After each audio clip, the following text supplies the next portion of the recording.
Eco relationships transform connections. Welcome to the Motivation Hub, ladies and gentlemen. There comes a time when deception collapses under the weight of its own lies. And the narcissist, the person who made a sport out of manipulation, who violated trust like it was a game, who took the softness in your heart and tried to weaponize it, faces something they never thought would come. When a narcissist manipulates or abuses someone, they are not simply breaking social norms or hurting feelings. They're violating something far more profound. They're disrupting a kind of moral or spiritual order that governs the way life is supposed to unfold. Most people live under the assumption that decency, trust, and empathy are traits that make society function. They help build families, friendships, communities. They're not just sentimental values, they're foundational principles. When someone repeatedly and knowingly manipulates these traits for personal gain, they are not just being unkind. They are committing a deep transgression against the very structure that holds human relationships together. The narcissist doesn't see this. In their mind, they're playing a game, one where they must win, control, dominate. They see your empathy as a tool to be exploited, your forgiveness as a sign of weakness, and your patience as something to be mocked. They weaponize vulnerability and mistake kindness for stupidity. But what they fail to grasp is that these qualities are not flaws. They are signs of spiritual alignment, to be compassionate in a world that rewards cruelty, to choose integrity when manipulation would be easier, to hold space for others even when you yourself are hurting. These are not things to be ashamed of. These are signs of inner strength. And when the narcissist tramples on those traits, they are in a very real way going to war with the sacred. They are desecrating something that was never theirs to exploit. It's not just about hurting someone emotionally, it's about violating a sacred trust. A heart that offers genuine love is not just offering emotion, it's offering presence, safety, truth.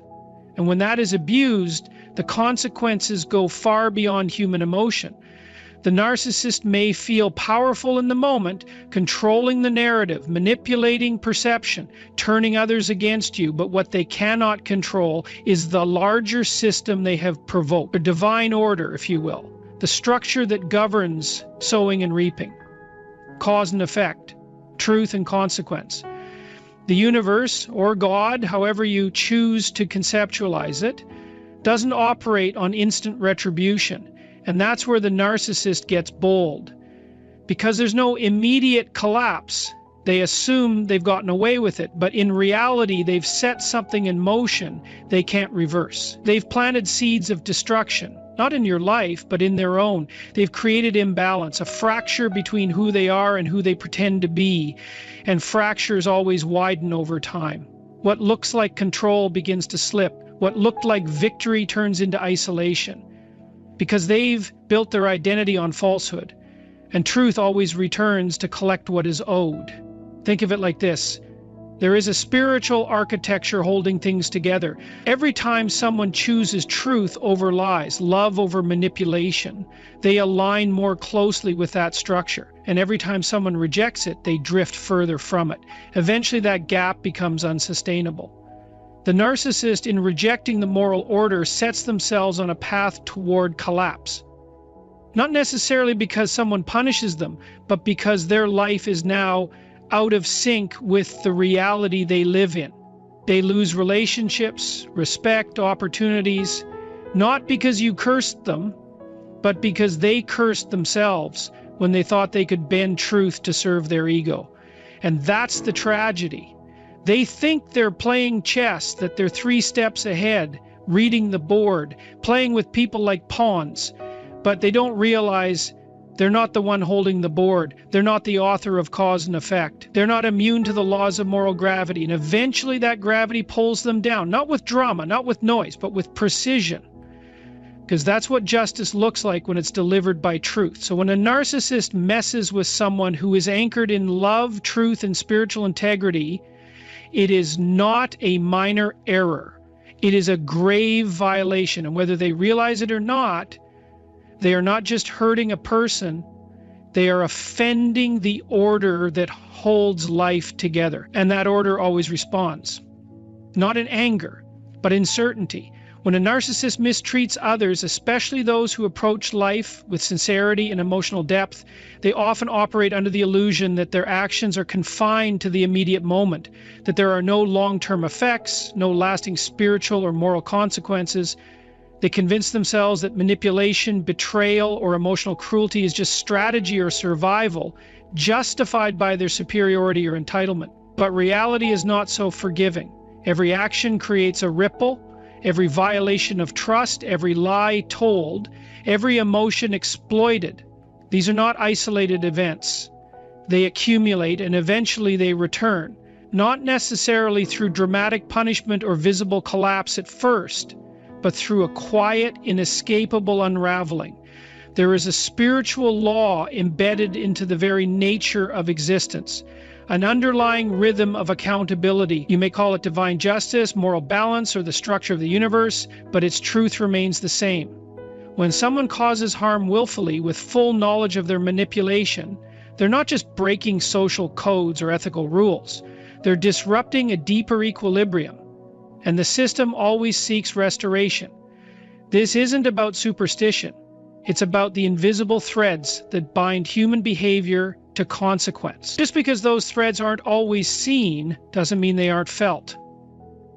The narcissist tends to believe that charm, control, or influence can override consequence. They depend on the short memory of others, on the fog they create with confusion and gaslighting. They thrive on appearances, believing if they maintain the illusion of success or popularity, then what they did behind closed doors won't matter. But that belief reveals the greatest deception of all, the lie they tell themselves. Because the spiritual realm, or the deeper moral structure of life, doesn't require human witnesses. It doesn't need a courtroom or a confession. It sees everything, not as a punisher waiting to strike, but as a mirror waiting to reflect. When a person acts out of malice or manipulation, they are stepping into a cycle, one they don't control. They may rise for a while, they may even appear to be rewarded, but slowly and often silently things begin to break. Their relationships grow shallow, their peace evaporates, their sense of joy becomes hollow, they are surrounded by people yet feel deeply alone. Their efforts start to backfire, the mask they wear becomes too heavy to carry, and most importantly, they lose their sense of connection to anything real, truth, love, peace, or even themselves. This is not random misfortune. It is a response, a spiritual correction, a realignment that begins to dismantle everything built on deception. People often ask, why do narcissists seem to prosper? The better question is, how long can someone defy truth before it catches up to them? And the answer is, not forever. Because while the narcissist was plotting control, they were also planting seeds of destruction. They planted bitterness into people who tried to love them. They planted confusion into minds that trusted them. They planted insecurity into hearts that only wanted closeness. And those seeds grow, not just in the lives of others, but in their own. What they put into the world comes back. Different perhaps, but unmistakably theirs. Spiritual consequence doesn't operate like human revenge. It doesn't rush. It watches, it waits, and then without warning, it acts, not to destroy, but to correct, to balance. Because someone who repeatedly chooses cruelty over compassion, lies over truth, ego over humility, is walking a path that cannot sustain itself. They are building their life on a fault line, and eventually that line breaks. The narcissist cannot hide from what they've done, not forever. Even if people around them never know the full story, even if they escape human judgment, they cannot escape the internal decay caused by the harm they inflicted. That's the real punishment. The emptiness, the loneliness, the eventual loss of everything they thought made them powerful, influence without respect, success without peace, love without depth, none of it holds. This is why actions have spiritual consequences, because the soul knows. Because truth has weight, because love, when violated, carries an echo that demands justice, not for the sake of revenge, but for the sake of restoring balance in a world that cannot function on deceit. The narcissist may think they've won, but over time it becomes clear you cannot steal from others spiritually and remain whole yourself. You cannot mock truth and be free. You cannot violate love and stay untouched. There is always a cost, and it is always paid. In the world where narcissists thrive on manipulation and control, it is easy to believe that those who are gentle, kind, and empathetic are somehow vulnerable or weak.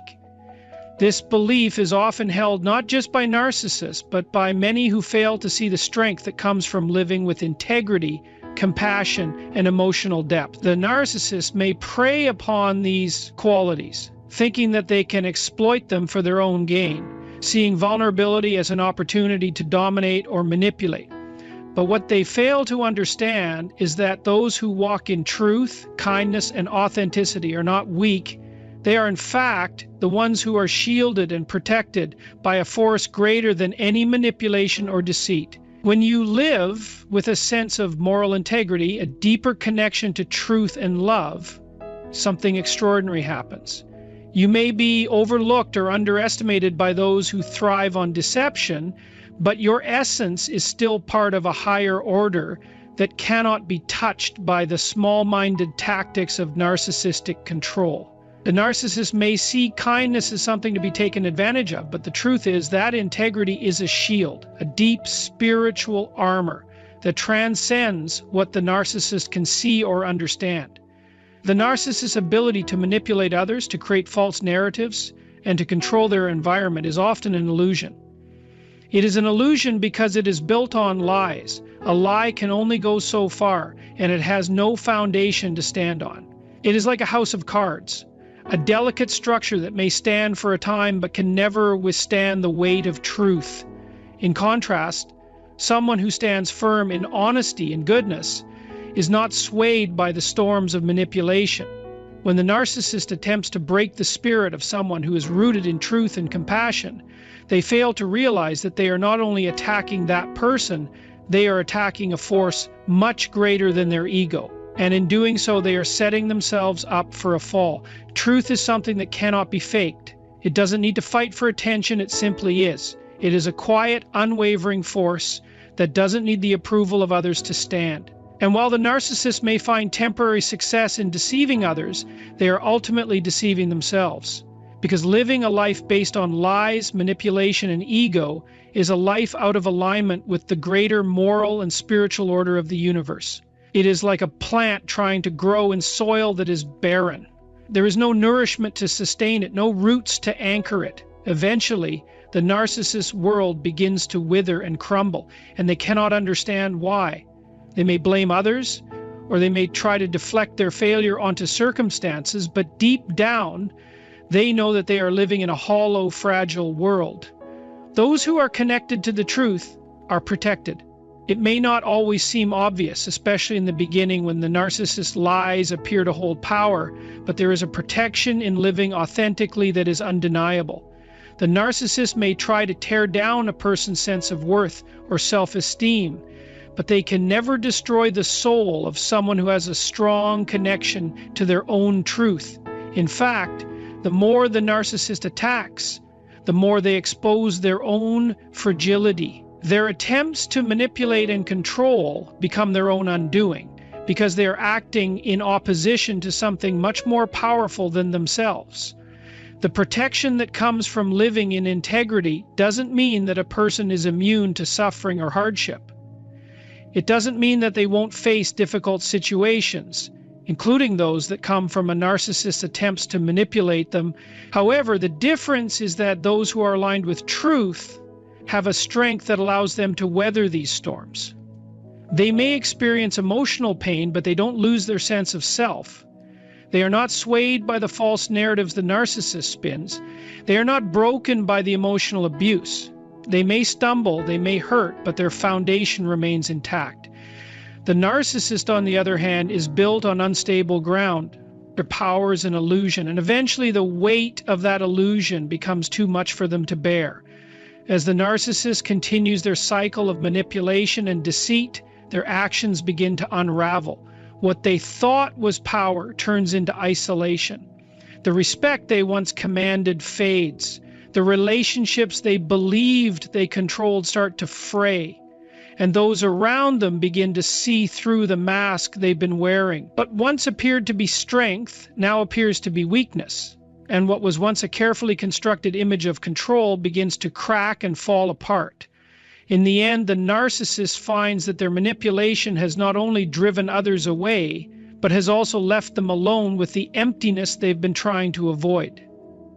Meanwhile, the person who has lived in truth, who has faced hardship with resilience and love, begins to heal. Their connection to their own integrity becomes a source of strength. Their relationships deepen. Their sense of self becomes clearer, and their world begins to shift. They are not immune to the effects of the narcissist's behavior, but they are able to navigate through it in a way that the narcissist cannot understand. Their healing becomes a testament to the power of truth, to the strength that comes from walking a path of love and authenticity. The narcissist's downfall is not always immediate, and it is not always visible to those around them, but it is inevitable. It comes, not because the narcissist is punished by an external force, but because they have set into motion the consequences of their own actions. The narcissist may seem to thrive for a while, but their world is built on lies, and eventually those lies will crumble. Meanwhile, the person who lives in truth remains protected, not because they are invincible, but because they are in alignment with something far greater than any manipulation or deceit. They are connected to a deeper source of strength that the narcissist can never touch. The narcissist operates on a false premise, one that they are invincible, untouchable, and always in control. They believe their charm, their manipulation, their ability to craft a narrative, and their capacity to deceive others are the foundations of their strength. These tools, deception, emotional manipulation, and the ability to shape reality according to their whims, may work for a time. They may get what they want in the short term, but the problem with narcissism is that it is not sustainable. The control they exert is built on illusion, not on the solid foundation of truth. It may appear as if they are in power, but this power is fragile, and eventually it will crumble under its own weight. The control they think they have is an illusion, and it is this illusion that is destined to collapse. When the narcissist manipulates, they do so with a sense of superiority, believing that they are always a step ahead of everyone else. They create a web of deceit that entangles others, convincing them that they are in control, that they are the ones shaping the narrative. This ability to shape perception is what gives them a temporary sense of dominance. They are experts in creating false realities, making people believe that what they say is true, even when it isn't. They gaslight, confuse, and distort the truth to make others doubt themselves. They manipulate emotions, twisting them to suit their agenda. They may use charm, flattery, or even guilt to get others to do their bidding. In these moments, the narcissist's power seems absolute, but this power is never as firm as it appears. The issue with a life based on deception is that it is always fragile. Lies, no matter how well constructed, are inherently unstable. They lack the foundation that truth provides, and that makes them unsustainable. Lies are like a house built on sand. No matter how impressive the structure may seem, there is nothing to hold it up when the weight of reality comes crashing down. Narcissists may manipulate and deceive for a time, but eventually the truth surfaces. It cannot remain hidden forever. The web of lies they have created will eventually unravel. And when it does, the narcissist is left exposed, standing on a foundation that has crumbled beneath them. The narcissist's world is one of constant performance. They are always acting, always pretending to be something they are not. They wear masks, creating an image of themselves that they believe others will admire or fear. This image is often so carefully crafted that even the narcissist begins to believe in it themselves. They build their identity around this false persona, feeding off the admiration or attention of others. But the problem with living in a constructed reality is that it's exhausting. It takes a constant effort to maintain the facade. The narcissist is always performing, always trying to control the narrative, always trying to shape the world around them to fit their needs. This creates a tension, a fragility in their existence. They are constantly afraid of being exposed, of their true self being revealed. They are terrified of being seen for what they truly are, insecure, empty, and dependent on others for validation. Meanwhile, the person who is rooted in truth doesn't need to perform. They don't need to manipulate or control the perception of others because their identity is built on something solid. They know who they are and they are not afraid to show it. They do not rely on the admiration of others to define their worth because their worth is intrinsic. They don't need to lie or deceive to feel powerful because they understand that true power comes from within, not from external validation. This difference in approach is what makes the narcissist's illusion of control so fragile. The narcissist's control is dependent on their ability to deceive others. But once the truth begins to emerge, once the cracks in their facade become visible, they lose their grip. The illusion shatters, and with it their sense of power. The narcissist's downfall is not just a matter of losing their influence over others, it's a matter of losing themselves. They have built their entire existence around a false sense of control, a constructed reality that is destined to fall apart.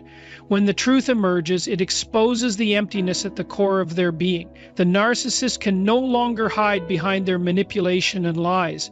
They are forced to confront the reality of who they are and what they have done.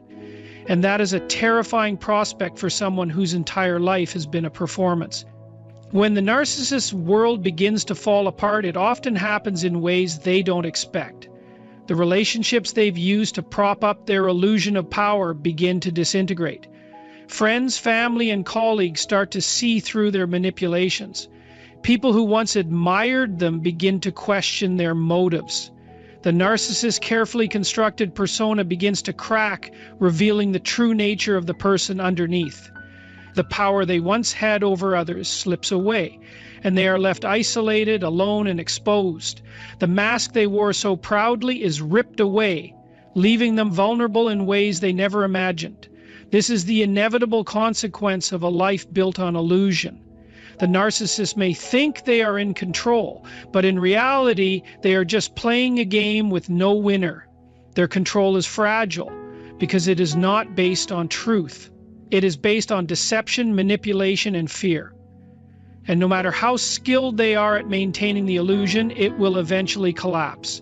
The more they try to hold on to their power, the more they reveal their weakness. The truth has a way of coming to light, and when it does, the narcissist is left exposed, standing on the ruins of their own ego. In the end, the narcissist loses everything because their control was never real, was always built on lies and deception. The moment the truth is revealed, the foundation they built their life on crumbles. They are left with nothing, no power, no influence, no respect. The illusion is shattered, and they are left to face the consequences of their actions. The truth always wins in the end, and the narcissist's false sense of control is no match for it. When a narcissist manipulates and deceives others, they are often so consumed by their own self-importance and control that they fail to understand the inherent limits of their power. Narcissism thrives on maintaining a facade, a carefully constructed image that manipulates how others see them. They may exert control over their relationships, create false narratives, and distort perceptions to ensure that their desires are met. But this power is only temporary. The narcissist's ability to control people and circumstances is fleeting, and it will inevitably collapse under the weight of their own delusions. At some point, they will lose everything because they are out of alignment with a larger, more powerful force that governs truth, justice, and moral integrity. The narcissist may feel invincible as they bend others to their will. They manipulate situations to their advantage, often with great skill. They use charm, guilt, gaslighting, and emotional exploitation to make others feel small or dependent, all while positioning themselves as superior. This dynamic is not just about winning trivial battles, it's about maintaining a fragile illusion of power. The narcissist believes that by controlling others, they can shape the world around them, twisting it to reflect their desires and needs. However, What they fail to realize is that this manipulation is ultimately self-destructive. When people are subjected to the narcissist's behavior, they may be deceived for a while, but they begin to see the cracks in the mask. Eventually, those around the narcissist grow weary of the emotional turmoil, manipulation, and dishonesty. This rejection is inevitable. One of the greatest misconceptions that the narcissist holds is the belief that they are impervious to the consequences of their actions. They believe they can escape the emotional and spiritual fallout of their manipulations, that they can get away with mistreating others because they are clever or charismatic enough to avoid detection. But there is a fundamental law in life that they overlook. The truth always comes to light. The narcissist's behavior may be hidden in the beginning, cloaked in charm and deception, but it cannot remain concealed forever. People who are exposed to narcissistic behavior may eventually begin to see through the lies, the control, and the manipulation.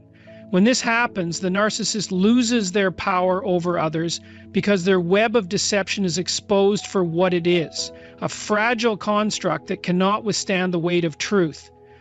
The narcissist's false sense of power is built on their ability to deceive others, to make themselves appear more important or desirable than they really are. They often surround themselves with people who reinforce this illusion, who admire them for qualities that are either exaggerated or completely fabricated.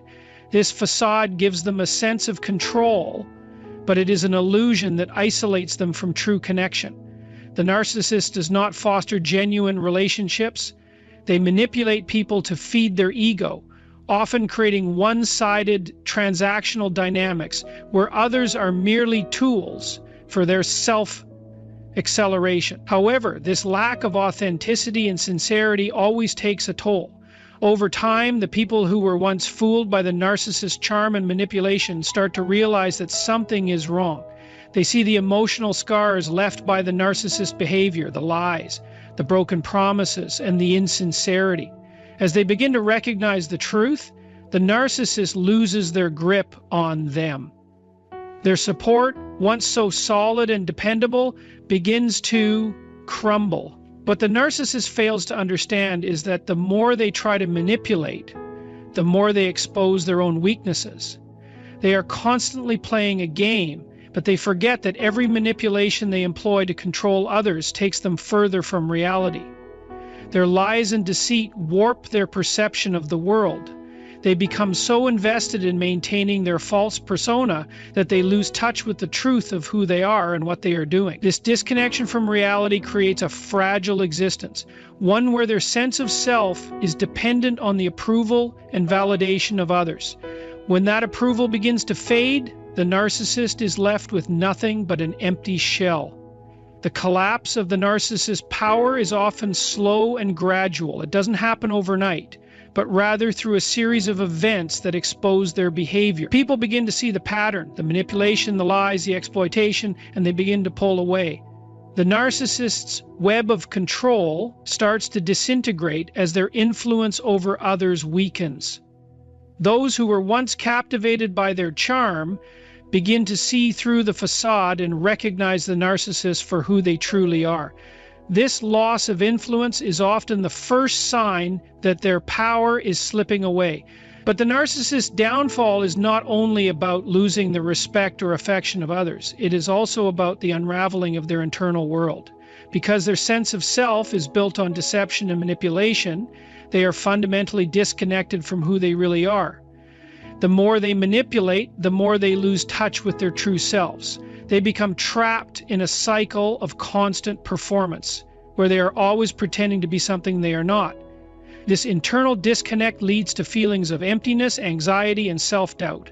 The narcissist, who once believed they could control everything, finds themselves powerless in the face of their own internal turmoil.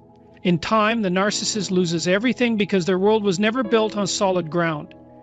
The relationships they manipulated for personal gain deteriorate, their false image crumbles, revealing their true nature. The sense of superiority that once fueled their actions gives way to a deep sense of emptiness. The very traits they relied on to maintain their power, manipulation, charm, deceit, become the very tools that cause their downfall. People no longer admire or fear them. They begin to distance themselves. And as this happens, the narcissist finds themselves alone, isolated in their own world of illusion. The reality they tried so desperately to shape slips through their fingers, leaving them with nothing. The loss of everything the narcissist once held dear is not a punishment imposed by an external force. It is the natural consequence of living a life based on deception. The narcissist's behavior creates its own destruction. They are not immune to the laws of cause and effect, and the lies they told, the people they manipulated, and the control they exerted over others eventually catch up to them. In the end, the narcissist loses everything because they were never truly in control to begin with. Their power was always illusory, and once the truth is revealed, there is nothing left to support their fragile existence. Narcissists often act as though they are immune to the laws of cause and effect, as though they can manipulate situations and people without consequence. They believe they are above the rules that govern normal human behavior and relationships, operating under the assumption that they can control everything around them. They may appear successful, charming, and powerful to those around them, but beneath the surface lies a deep vulnerability, one that is masked by a carefully constructed facade. In reality, the narcissist's manipulations and deceptions come with a price. The consequences of their actions may not be immediately visible, but over time they accumulate, eventually leading to their downfall. The narcissist's inability to see the inevitable consequences of their behavior is one of the factors that leads to their eventual loss of everything. When a narcissist manipulates others, they do so with a sense of entitlement. They feel as though they have the right to exploit people and situations for their own gain, viewing others as tools to be used to meet their needs. They may use charm, flattery, guilt, or even intimidation to get what they want. However, this exploitation is not sustainable. While the narcissist may achieve short-term gains, they are not building genuine relationships. They are not cultivating trust, respect, or mutual understanding. Instead, they are creating a foundation of manipulation and deceit, which is always fragile and prone to collapse. As the narcissist continues to manipulate, they may feel as though they are in control, able to shape their world and the people in it according to their desires. But in reality, this control is built on an unstable foundation. The narcissist's relationships are superficial, based on a dynamic of exploitation rather than mutual respect. They may deceive others into believing that they care or that they are invested in the well-being of those around them, but this is simply another layer of manipulation. Over time, the people they manipulate begin to see through the facade. They start to recognize the pattern of deceit and self-interest that the narcissist hides behind their charm and charisma. And once people begin to see the truth, they begin to pull away. This gradual erosion of the narcissist's support system is one of the key ways in which they lose everything. The narcissist's inability to maintain genuine, meaningful relationships is one of their greatest weaknesses. They are often so focused on controlling others and meeting their own needs that they neglect the emotional and psychological needs of the people around them. They may fail to offer empathy, understanding, or emotional support, instead focusing on how they can benefit from each interaction. This lack of emotional depth leaves the narcissist isolated. As people eventually tire of being used and manipulated, the narcissist's self-centeredness and lack of emotional connection create a void in their relationships, making it difficult for them to sustain long-term connections. As people begin to distance themselves from the narcissist's sense of control begins to slip away. What makes the narcissist's eventual downfall so significant is that they are often blind to it. They operate from a place of entitlement, believing that they are always deserving of admiration, attention, and validation. They may believe that their manipulations are justified, that they are simply taking what they are owed, or that they are entitled to use others to achieve their goals. This sense of entitlement blinds them to the consequences of their actions. They may dismiss the hurt they cause or justify their behavior by blaming others or external circumstances. This lack of self-awareness is one of the reasons why the narcissist is unable to anticipate the eventual collapse of their false reality. They continue to manipulate and deceive, unaware that the walls around them are slowly crumbling. As the narcissist's manipulations are exposed and their relationships deteriorate, They begin to lose their support system. The people who once admired them or feared them begin to see them for what they truly are: insecure, self-absorbed, and emotionally shallow. This realization is devastating for the narcissist because it strips them of their sense of control. They can no longer manipulate the people around them into believing in their false persona. Their power, once so carefully constructed, begins to dissolve. The narcissist may try to salvage the situation by increasing their manipulations or attempting to reassert control, but this only accelerates their downfall. The more they try to control, the more they expose their own vulnerabilities. The more they attempt to dominate, the more isolated they become. At the core of the narcissist's downfall is the fact that they live in constant opposition to a higher moral order. While they may be able to manipulate others and deceive them for a time, they cannot escape the natural consequences of their behavior. There is an inherent justice in the universe that the narcissist cannot outrun. Their actions, fueled by selfishness, manipulation, and deceit, will eventually catch up to them. The narcissist may feel as though they are invincible, but the laws of human interaction and the deeper moral laws of the universe are unyielding. They cannot escape the consequences of exploiting others. Over time, their manipulation leads to alienation, loss of support, and emotional devastation. The narcissist may find themselves isolated, unable to maintain the relationships they once relied on for validation. They may lose their sense of power, respect, and admiration. As their world unravels, they are forced to confront the truth of their behavior, the truth they have been avoiding for so long. This confrontation is often deeply painful for the narcissist, as it forces them to face the emptiness and insecurity that lies beneath their inflated sense of self. The grand illusion they have worked so hard to build begins to crumble, and they are left with the harsh reality that they have lost everything they once held dear. In the end, the narcissist's loss of everything is not just a result of their manipulations and deceptions. It is also the consequence of their inability to understand and align themselves with the fundamental truths of human nature. They live in opposition to authenticity, empathy, and genuine connection, and this disconnection is what ultimately leads to their downfall. The narcissist's manipulations may work in the short term, but in the long run, they will always lose everything because they are out of sync with the natural order of things. The consequences of their actions will eventually catch up to them, and when they do, they will find themselves standing alone, their illusions shattered, and their sense of power completely gone. Decode relationships and transform connections. Welcome to the Motivation Hub. Have you ever noticed that the moment you walk away or shift your focus to yourself, that's when they begin to miss you the most? It's almost predictable. When you stop chasing, stop waiting, and start truly living, they suddenly realize what they lost. But why does this happen? Is it simply human nature, or is there a deeper psychological mechanism at play? Today we are diving into the psychology behind why men start missing you more when they recognize what they had. More importantly, we will explore how you can use this understanding to create healthier, stronger relationships where you are truly valued and appreciated. Have you ever observed that the second you pull away, when you stop making yourself constantly available, something intriguing takes place? The very people who once overlooked your presence begin to sense an emptiness. It's almost paradoxical. When you were always there, giving affection, attention, and consistency, they barely acknowledged it. But the moment you step back, something changes.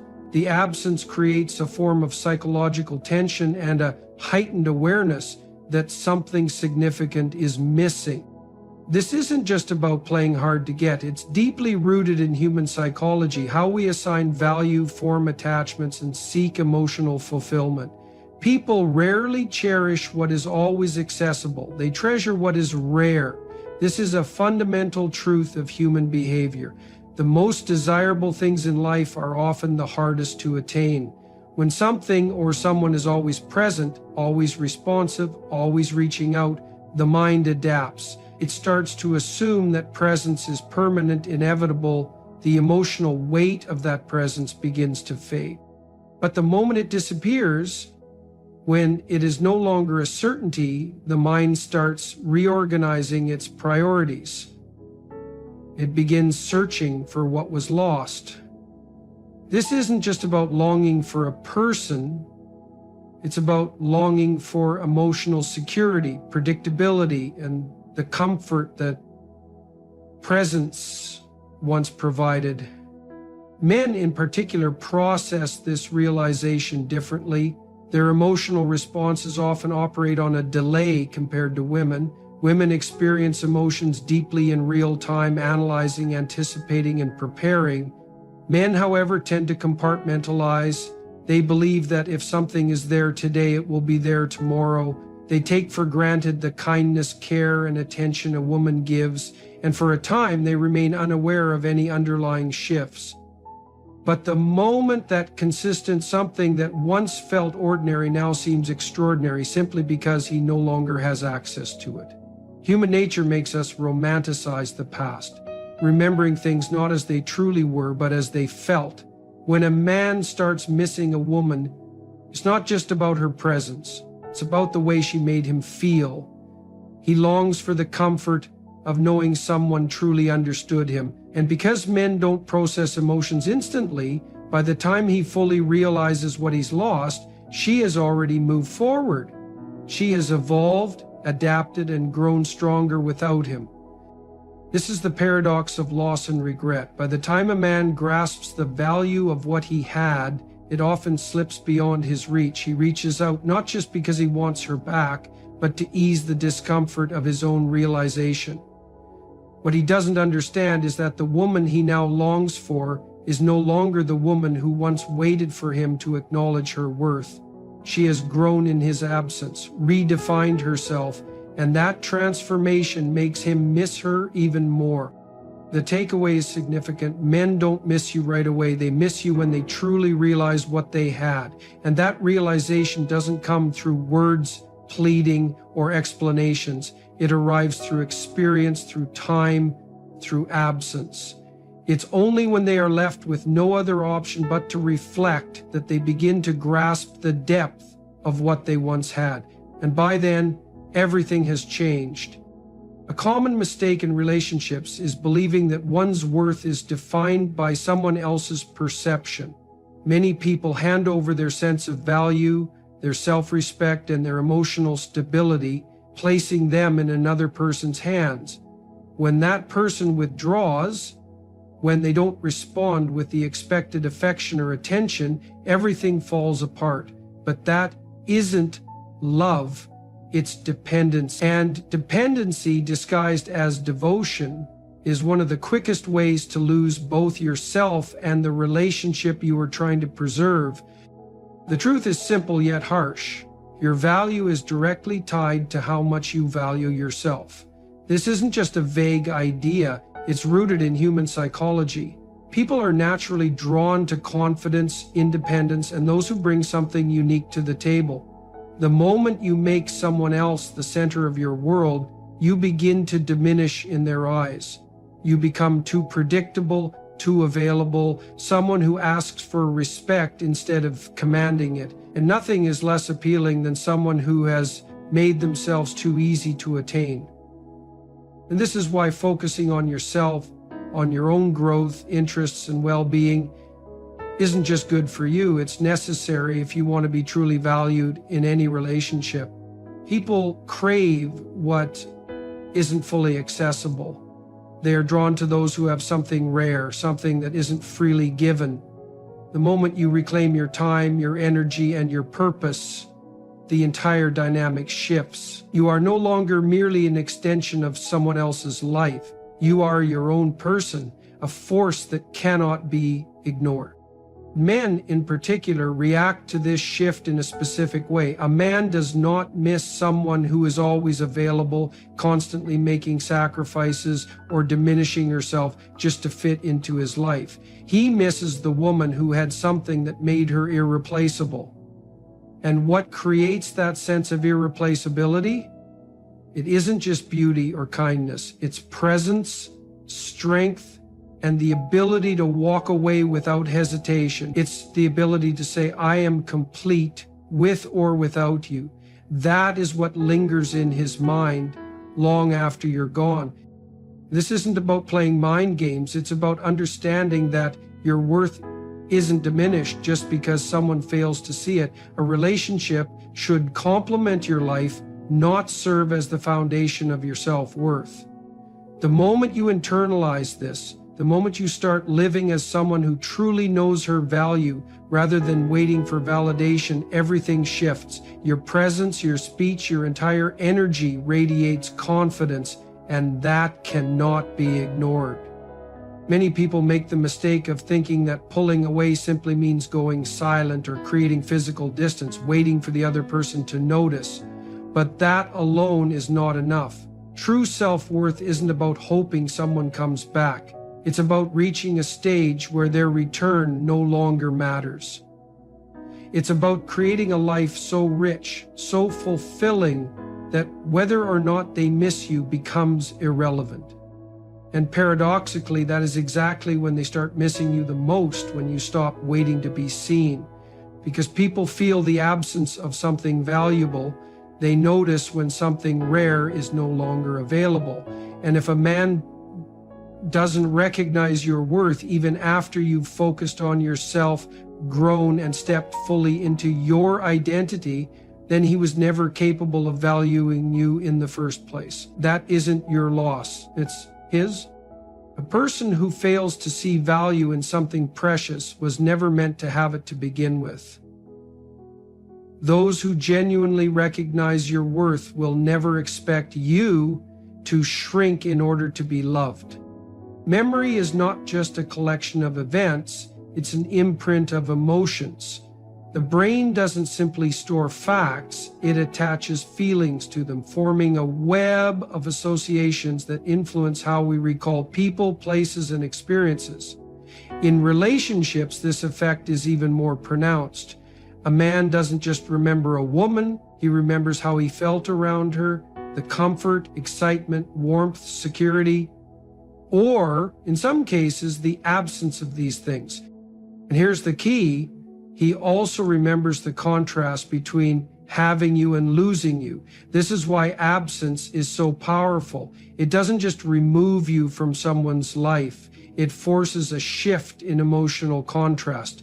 While you were present, you were the baseline, the default state. The brain adapts quickly to what it perceives as constant. But when you step away, when your energy is no longer accessible, that default is disrupted. Suddenly, the mind has to adjust to a new reality. At first, it seems easy. Life goes on, distractions help fill the space, but emotions don't disappear. They resurface when triggered, maybe by a familiar song, a scent, or a quiet moment alone, something seemingly small, yet powerful enough to stir up deep emotions. And in that moment, the mind recalls the emotional imprint attached to you. Because you are no longer there, because the contrast between past and present has grown, the memory intensifies. What once seemed ordinary now appears extraordinary in hindsight. This is why men often don't realize what they had until it's gone. While women tend to process emotions immediately, men often don't register their feelings until something forces them to. And absence does exactly that. It removes distractions, strips away the noise, and leaves them alone with their own thoughts.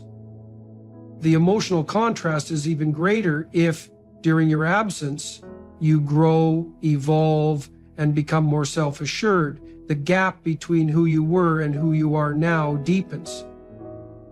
And that makes an even stronger impact. He isn't just missing what you once provided. He's now facing the reality that he can no longer access the version of you he once took for granted. Men don't just miss presence, they miss impact. They miss the feeling of being understood, supported, and truly seen. And when that presence is gone, when they're left to confront their own emotions, they start to recognize what they once overlooked. But by then, everything is different. The woman they once knew has transformed into someone who no longer seeks their validation. And that is the most powerful realization of all. The greatest shift happens when you focus entirely on yourself, not to make someone miss you, not to send a message, but because your value was never meant to be dependent on someone else's recognition. Ironically, that is when they begin to feel your absence the most, when you are no longer waiting to be acknowledged. What are your thoughts? Have you ever experienced this shift in a relationship? Share your insights in the comments below. If this resonated with you, don't forget to like, share, and subscribe for more discussions on relationships and psychology. Also, let me know what topics you'd like me to cover next. I want to make sure we're diving into what truly matters to you. There are certain words, just a few, that can break through a man's defenses, awaken something timeless within his spirit, and make him feel more than simply desired. They're not always the words you expect, but when they're spoken at just the right moment, he doesn't just hear them, he feels them. He feels chosen. He feels seen, and he never forgets. But what a man longs for in intimacy isn't always physical, it's deep, emotional, spiritual. The right words, softly shared in the right moment, can light a spark that goes beyond the surface. In this video, we'll share 5 powerful things he quietly wishes you would say during sex, not to boost his ego, but to reach his heart. This is about connecting with the man beneath the surface. When a woman says, "I want you," and genuinely means it, not out of habit, not as a polite gesture, not because it sounds good, but because she feels it from a flame in her chest and a pull in her soul, it changes everything. For him, those words aren't just flirtation. They're a revelation. They land in the deepest parts of him, in the corners where he hides his doubts, where his pride meets his uncertainty, and where he quietly wonders if he is truly enough. You see, most men spend their lives performing at their jobs, performing in social settings, and yes, even performing in the bedroom. They've been raised to believe that their worth is measured by how much they provide, what they accomplish, and how confidently they carry themselves. But so rarely, so incredibly rarely, do they hear something raw and true, "I want you," not because of what they can offer, not for what they achieve, but just for who they are. That one phrase peels away all the layers of performance. It removes the mask. It reaches the boy inside, the one who once wondered silently, would someone still choose me if they saw every part of who I am? When you look him in the eyes and quietly confess that you want him, you're doing more than complimenting his body. You're recognizing his being. You're not just reacting to a moment. You're meeting him where he is. And in that exchange, everything transforms. His breath changes, his hands soften, his focus deepens. Because now it's no longer about proving himself, it becomes about connection. It's not about taking, it's about sharing. He begins to move with intention. He stops stressing over whether he's doing everything perfectly. He quits searching your expression for signs of approval because now he knows you're not just accepting him, you're drawn to him. You didn't end up in this moment by accident. You stepped into it because you wanted him. And those words, "I want you," don't just hang in the air, they embed themselves into his memory. He might forget the details of the room, the exact song, the timing, but he won't forget the sound of your voice, whispering that truth. That's what replays in his head while he's driving alone. That's what lingers when he thinks back to the night you opened yourself to him, not out of necessity, but out of desire. That's the imprint you leave on his masculinity. And here's something many don't realize. Most men don't even know how deeply they need to hear those words until someone finally says them. Because for many, intimacy has been a pursuit, a test, a way to earn closeness. But when you take that weight off his shoulders, when you meet him fully and say, "I want this too, I want you," he doesn't just feel chosen, he feels liberated. liberated to give without fear, to feel without holding back, to be himself fully and freely, not just the version of him he thinks you expect. It's easy to believe men don't need this kind of emotional connection in those vulnerable moments, that they're driven only by visuals or touch, that they're simpler. But that's not just a myth, it's a deeply harmful one. Because beneath the surface is a man who longs to feel irreplaceable, not just as a partner, but as a man. He wants to believe that your desire for him is real, that it's about him, not just the act. When you say, I want you, you offer him that. You break the pattern of pressure, you invite presence, you replace expectation with emotion, and in doing so, you unlock a part of him that few ever reach, because few ever dare speak to it. And here's something else. When those words are said with full honesty and warmth, they carry a power that stretches beyond that single moment. They stay with him. They shape how he carries himself. A man who feels wanted deeply, genuinely, walks with new energy. He speaks with intention. He touches with care. And he looks at you with something more than desire. He looks at you with reverence. Because he remembers. In a noisy world where it's easy to be overlooked, you saw him. You didn't just crave sex, you craved him, his scent, his energy, his skin, his soul. That kind of truth can't be staged or faked. It's honest, it's wild, and it's unforgettable. Sometimes we forget how powerful words can be during intimate moments. They're not just sounds, they're spells.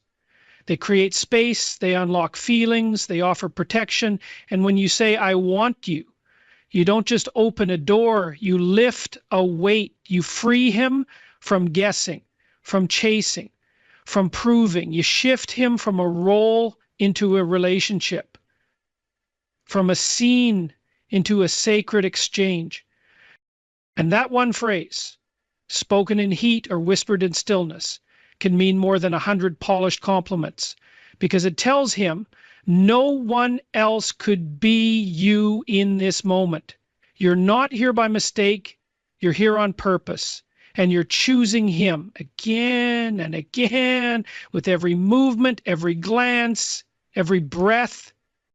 So if there's only one thing you say in the heat of passion that stays with him long after, let it be this.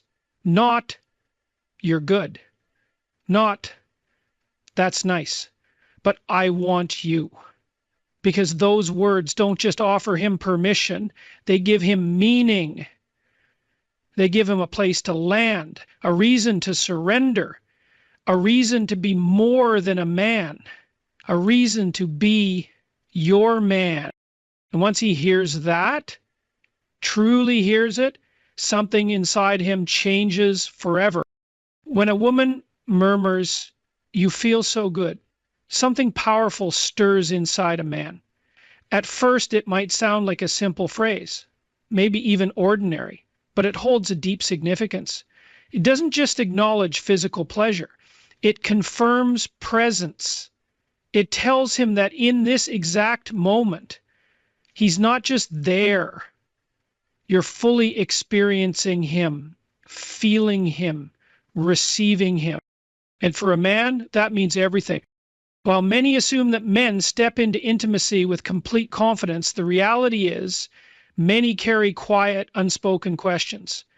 Am I doing this right? Am I too rough, too gentle? Can she feel what I feel?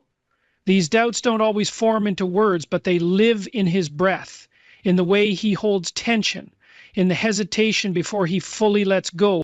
But when you tell him you feel so good, you silence that inner noise. You become the reflection he didn't know he needed. You don't just reflect pleasure, you reflect connection. You show him that what he's giving is being felt not just on your body, but deep within.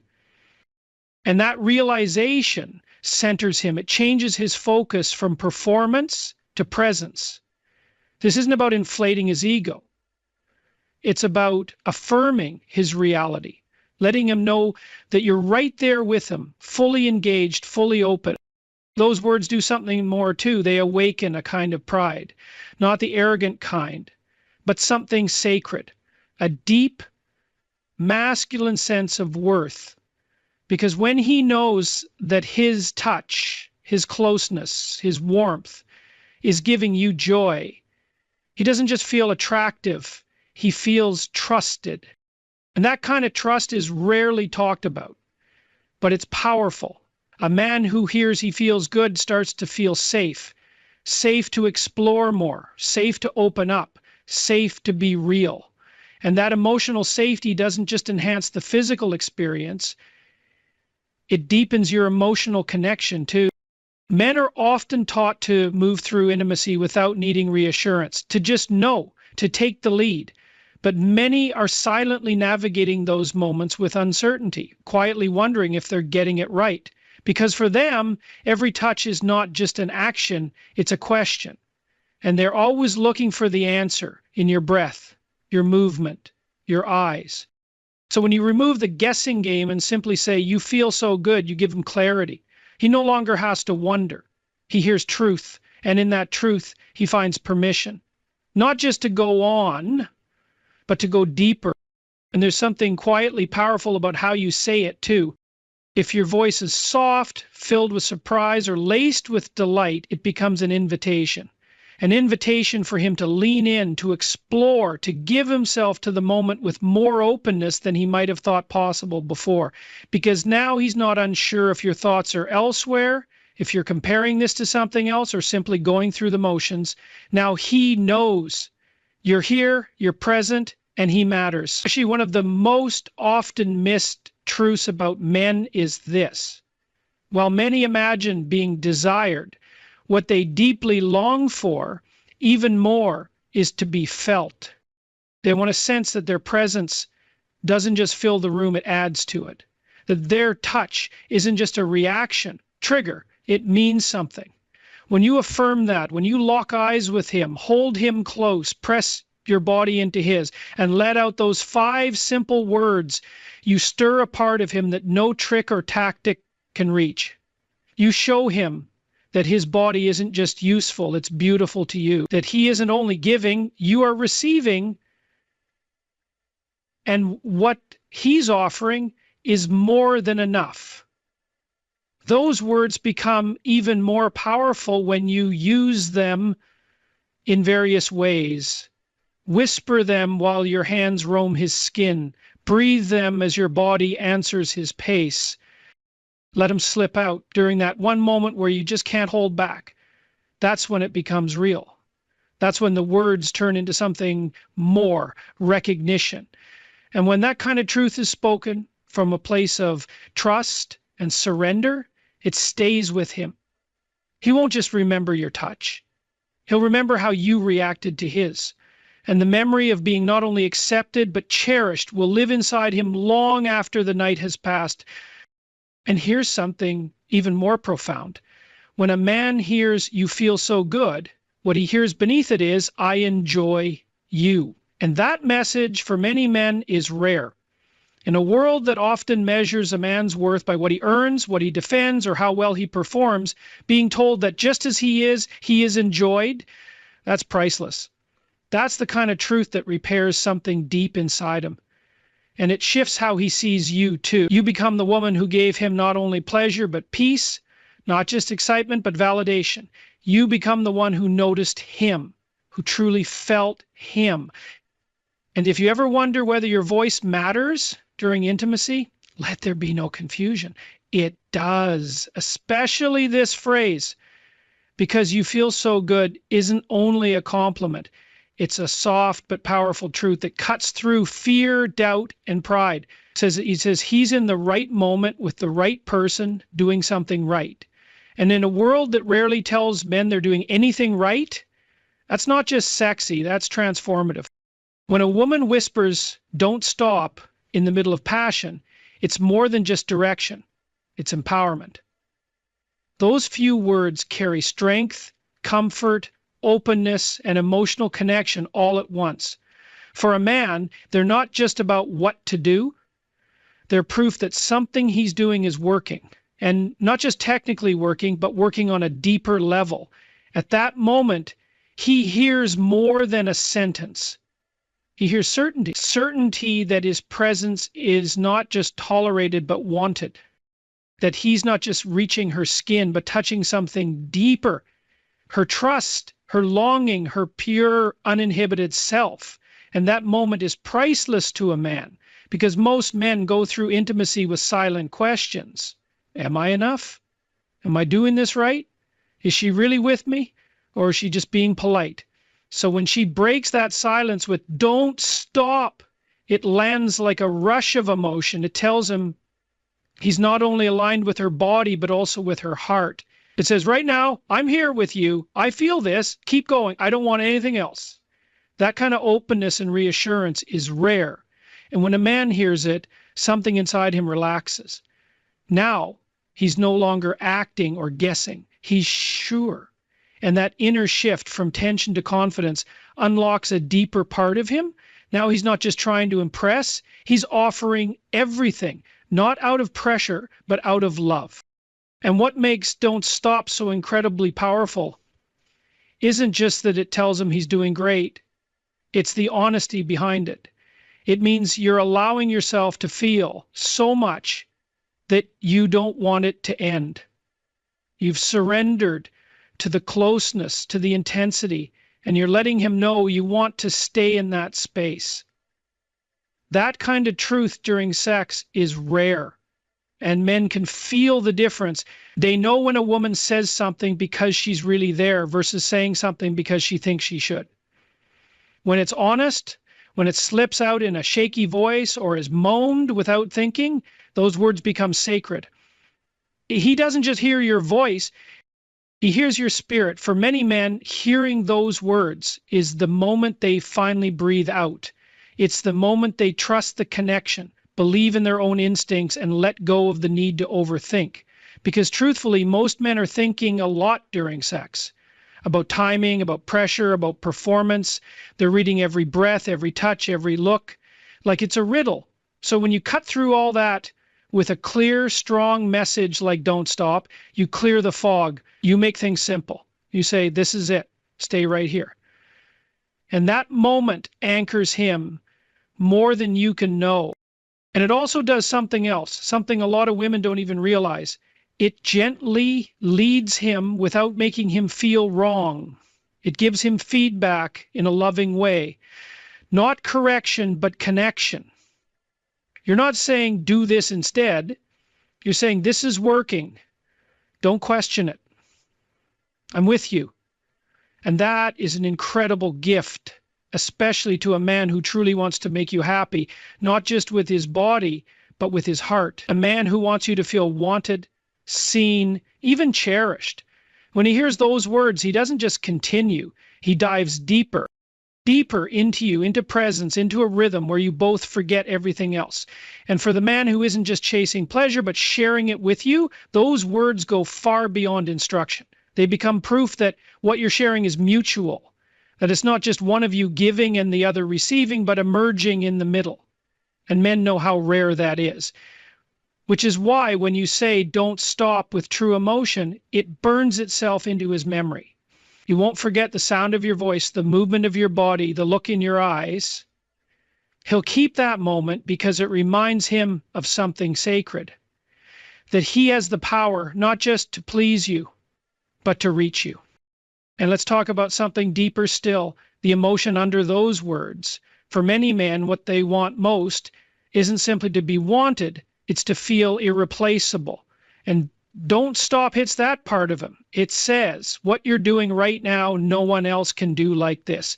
It tells him he's not just another guy, he is the one who made this happen. And that feeling of being uniquely needed is something many men yearn for, far more than attention or praise. It's the reason he'll replay that moment later. It's the reason he'll be gentler next time, because now he knows he mattered. So don't underestimate those words. Speak them when you feel them, not as a performance, but as a gift. Speak them when your body is alive and your heart is wide open. Say them with meaning, and he'll hear not just sound, he'll hear truth. A truth that calms fear and transforms intimacy into memory. Don't stop isn't about how long something lasts. It's about what it means. It's your way of saying, this is enough. You are enough. Stay here with me. And in a world where men are constantly unsure, that is the sentence he'll never forget. And then there's this. When a woman locks eyes with a man, breathless, open, and says, I've never felt this before, it's more than flattery. It makes that moment unforgettable. Those words carry more than any moan or touch ever could. Because she's not just talking about sensation, she's revealing something sacred. That what they're sharing is new, rare, that yes, she's been touched before, maybe even loved before, but this is different. And for a man, those words hit deep. They strike something inside him that isn't just about desire, it's about meaning. Because every man, no matter how confident or experienced, holds a quiet dream to be the one who changes everything, to be remembered, to be the turning point. And when you say, I've never felt this before, you answer that wish. You don't just mark the moment, you change it. You tell them, this isn't just another part of your story, it's a whole new chapter. And men rarely hear that. Many go through intimacy scared that what they give will be forgotten, replaced, or was never that special to begin with. Many wonder silently, am I just another one? Or did I leave something real behind in her? Those 6 words, when they're true, answer that question. They say, ChatGPT said, no, you're not just anyone, you are this, you are now. But what makes this sentence even more powerful is what's underneath it. It's not just about something new you're expressing, it's about transformation. You're saying, in essence, that someone has reached a part of you you didn't even realize was accessible. They've stirred something within you that you either believed was long buried or maybe didn't think existed at all. And that kind of confession isn't weakness, it's bravery. Because to say you've never experienced something before means you're completely here, letting go of past comparisons, welcoming a one-of-a-kind moment happening right now. And when a man sees that kind of openness, he reflects it. He becomes more thoughtful, more alert, more purposeful. He stops seeing the moment as just a desire met and starts to view it as meaning shared. He doesn't just feel desired, he feels significant. And that change shifts everything. Saying you've never felt this before doesn't necessarily mean the sex is the most technically amazing. It means the connection is. That difference matters. In a world focused so much on performance and technique, a raw emotional truth like that breaks through the noise. It speaks to something beyond physical attraction. It speaks to something soulful. It says, there's something about how you hold me, how you breathe with me, how present you are with me, that feels unlike anything I've known. And men, even if they don't always know how to put it into words, feel that. They recognize when something is genuine. They can sense when a woman isn't just reacting physically, but actually revealing herself emotionally. And when you share something that even you are just discovering in real time, that's more than intimacy. That's sacred ground. It also tells him this isn't something being done to you. It's something happening with you. That this isn't about control or surrender. It's about exploration. And when a man realizes he's not just being accepted, but is helping awaken something new inside of you, his role shifts. He's no longer just taking part. He becomes a witness to your unfolding, your awakening, your openness. And for a man with depth, with emotional sensitivity, with maturity, that is one of the greatest experiences he can have. To be the reason someone uncovers something real. To be remembered not for his moves, but for the way you came alive in his presence. There's something healing about that. So many men carry silent guilt. about not being enough, about being rejected, about past heartbreaks they never talk about. But when a woman sincerely and gently says, I've never felt this before, it washes over those quiet wounds. It tells him he isn't broken. He isn't failing. He isn't lacking. Because in this very moment, he's the one creating something unforgettable. He's the one reaching a part of you that maybe no one else truly touched. And that feeling of being important, not because of what he owns or what he performs, but because of how he makes you feel, is something rare and priceless. But the truth in those words is everything. If they come from a place of routine or flattery, they lose their magic. They only carry power when they come from a place of genuine feeling. From the exact moment when your body, your emotions, and your spirit all line up and something unexpected rises up in you, that's when the words strike like lightning. That's when his eyes widen, his chest lifts, and his arms around you tighten, not out of hunger, but out of awe. Because now it's not about the peak, it's about the connection. He's no longer trying to impress you. He's trying to stay with you in this moment, to honor it, to explore it, to remember every detail. And that memory becomes something like a guiding light for him, something he thinks of quietly when everything else feels loud, a sentence that reminds him that once he made someone feel something brand new, and maybe, just maybe, he's capable of a kind of love that gives birth to more love, a kind of love that opens doors, a kind of love that echoes long after. So don't underestimate what those 6 simple words can do when they're spoken from wonder. I've never felt this before doesn't just describe a moment. It defines it. It turns it into a marker in both your lives, a moment that mattered, that shook something, that led to a deeper space. And for the man who hears those words, he won't only want more sex, he'll crave more moments like that. Moments where he's not only inside your body, but also inside your heart, where he's not just holding you, but reaching something sacred in you. Because when you say, I've never felt this before, what he truly hears is, you've touched me in a way no one else has. And for a man who is genuinely looking for meaning, that's the kind of message he will carry with him for the rest of his life. When a woman says, I love when you, during intimacy, she's not only sharing pleasure, she's offering a kind of treasure map, a way to her inner world. Those 4 words open a door to clear, loving guidance and a deeper emotional connection. Because while men are often seen as the natural leaders in bed, the truth is a lot more nuanced. Many men move through intimate moments with uncertainty, quietly watching, listening, reading your breathing, your body language, wondering, is this working? Is she enjoying this? Am I really making her feel something? They want feedback not out of insecurity, but out of care. They want to know how they're affecting you. They want to feel connected. So when you say, I love when you, not as criticism, but as a loving signpost, it doesn't just guide him, it excites him. That phrase carries weight because it's focused. General praise, like you're amazing or that was nice, is sweet, but it doesn't stay in the memory. It doesn't point him to what moves you the most. But if you say, I love when you run your fingers down my spine, or I love when you whisper to me like that, you're giving him something irreplaceable, confidence.